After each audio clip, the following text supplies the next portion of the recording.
Let's focus in then on the fixed income space. We've got with us Mr. N.S. Venkatesh. He's the Treasury Head at IDBI Bank, joining in on the show.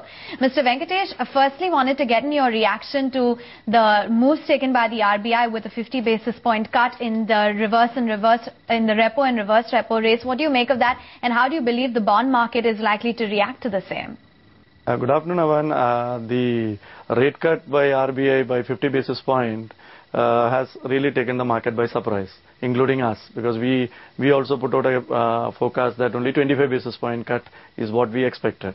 I think RBI had cut the rate at 50 basis point to stay ahead of the curve, and maybe he has front-loaded the governor has front-loaded the rate cuts. It is a big positive for the bond market. The bond market actually was expecting 25, so given a 50 basis point and also stance change from, let us say, a higher interest rate to a lower interest rate regime is a big positive for the fixed income bond market. Today the bonds had traded at around 830, opened at around 834 and then went down to around 830, and currently I think it is trading at around 834 levels only. Going ahead, I personally believe that if enough liquidity is provided to the market by either way of OMOs or maybe CRR cuts as and when required, I think the bond yields will tend to trend downwards to around, say, anywhere between 8 to 8.25 levels. Sure, but Mr. Venkatesh, there is one view that 8% or below 8% is a level that the 10-year bond, the yield on the 10-year bond will never get to, simply because despite yesterday's rate cut and the likelihood of maybe another 25 coming in October, the fact that the government's borrowings is going to be so large is going to ensure that the yield is going to stay well above 8%. Is that something you'd agree with? It depends on the liquidity part. See, basically, if you look at the way in which the entire play will happen, is that if there is sufficient liquidity in the system and the rate cuts, expectations of future rate cuts going into October or December, that sort of levels, definitely I think that the rates can, the yields of the 10-year bonds can come down. The reason is the growth expected in deposits is around say around 16%, and the credit is at around 17%. That's what the projection has been made by the Reserve Bank governor. So if you look at it from that angle, the deposit growth itself will be around 8 lakh crores.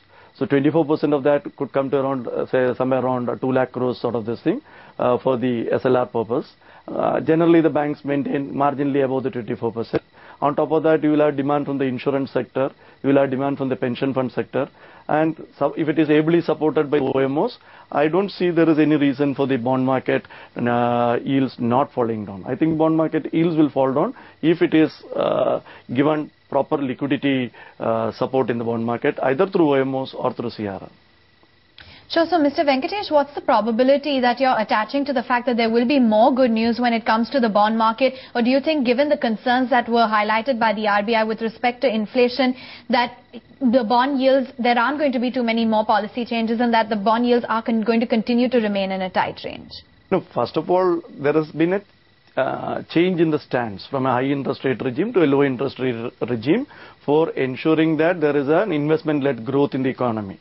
So definitely that environment has been created. The second thing is the government borrowing program. If you are looking at the government borrowing program, okay, there is around 5,70,000 crore is the gross and 4,70,000 crore is the net. So we are concerned with the net.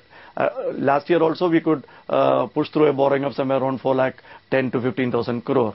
And last year the deposit growth was fairly mute, I would say at around 13.5% to 14%. So this year it's around 16%.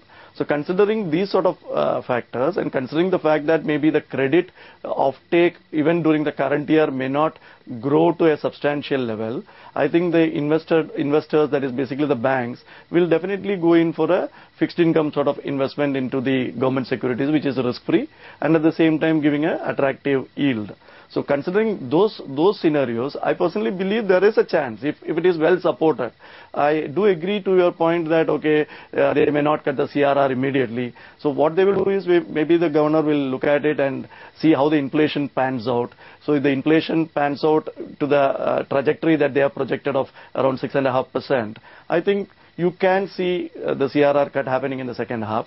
You would also see maybe the OMOs coming in whenever there is a liquidity tightness in the market. So that will also ensure that basically there is a environment which is created for investment in the bonds. Moreover, you have the additional liquidity which has been provided by the RBI governor by giving that 2% for the MSR. Mr. Venkatesh, just take a minute to address some news in the equity markets. You have Bharat Electronics.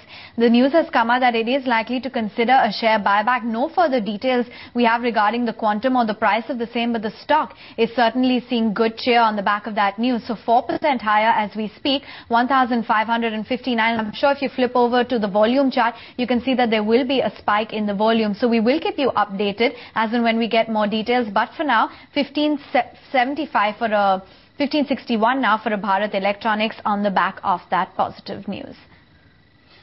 All right, Mr. Venkatesh, just bringing it back to you, the liquidity picture which you said is going to be one of the factors influencing the movement of bond yields. How do you see that panning out in light of the likelihood of the rupee weakening further from current levels?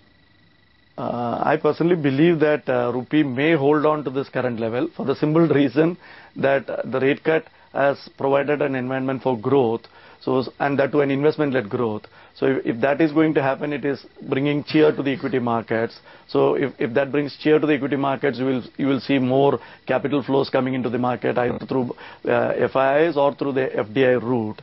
That will actually sustain the flows which are coming in and maybe replace a little bit the trade flows which is going into a negative zone because we have a current account deficit which is a little bit alarming. So I think it will evenly balance it out. Because of that, I don't think the rupee depreciating much higher. Maybe it could be ranging anywhere between say around 51.40 to say around 51.90 sort of levels during the near future.